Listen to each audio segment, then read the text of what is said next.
Hello, I'm Jack. Hello, I'm Richard. And we're both Madeleys. Yeah, I'm his dad. And I'm his son. You had to think about that, didn't you? For a second. It's a little close.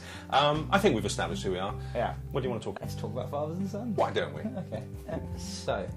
Your background is in TV and press journalism. It is, Jack. And investigating other people's stories. Mm-hmm. What made you decide to delve into your own family's history? It was partly a notion to sort of set it down so you'd know actually where you came from, where I came from, you know, where you came from.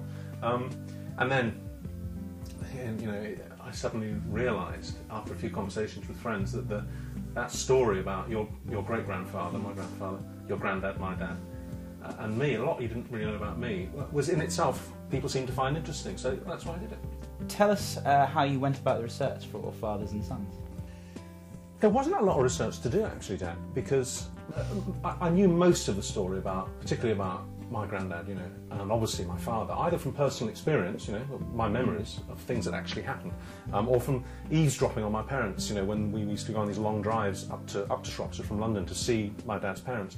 And, you know, unlike the refined sound systems that you have in your car, you didn't have a radio until about the mid-1960s, so you had to sing and talk and tell stories. And, you know, my mum and dad would tell stories about their backstories. So most of it was up there. What was the most shocking or emotional revelation you found whilst writing the book? One of the most moving things that didn't affect me directly was the bit you know about when my grandfather was on his way to the trenches, you know, on a troop train headed for the south coast during the First World War, and totally against the odds encountered the brothers that he hadn't seen for 10 years. It's all in the book, but it was an amazing, unbelievable coincidence that both of their troop trains, them Canadian soldiers, him a British soldier, pulled into the same station, and he found them on the train. And that was just amazing, and very, very, you know, tears in the eyes when you write about it.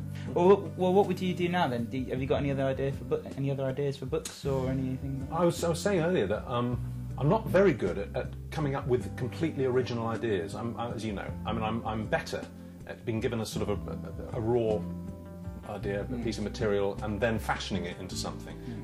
So I don't have a plot for a novel.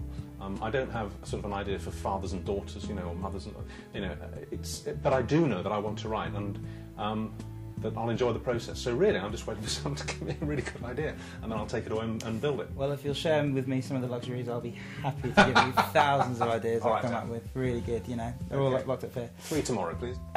Do you prefer, all in all, to read fact or fiction? The factual books I tend to enjoy are autobiographies and private diaries. I find them incredibly revealing, particularly when they're historic figures.